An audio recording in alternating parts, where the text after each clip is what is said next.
زبور هفته شکایونا که داود در حق گوتن کوش بنیامینی ده جخودان را خوندیه. از خود سپیرم ته یا خودان خدای من مجه کسی که به پی من کتن خلاص بکه و آزاد بکه یا نا ده مینا شیره کی جان من پرچه بکن و کسی که من خلاص بکن نینه. یا خدای من گر از ویا کربم گرد دست من ده نحقی حبه گر خاینتی به حوال خورا کربم و بی صدم نیار خوا تازی کربم بلا نیار به پی من بکوه و من بگره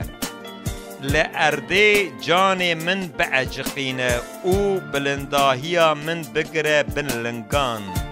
سیلا به حرس را به یا خدان لدجی حرسا نیار من بسکنه و بونا من هشیار ببه ده امر حکم دا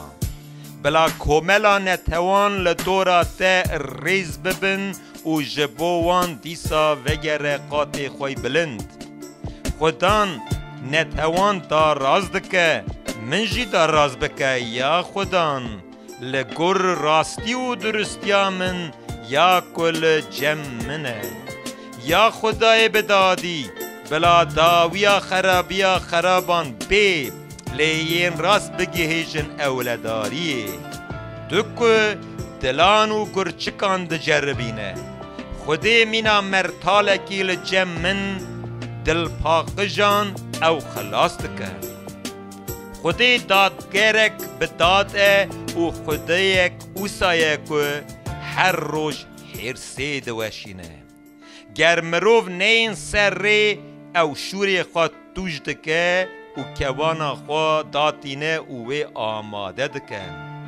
چکن وی ین کشتن آماده دسکنن تیرین خواه به آگر دکه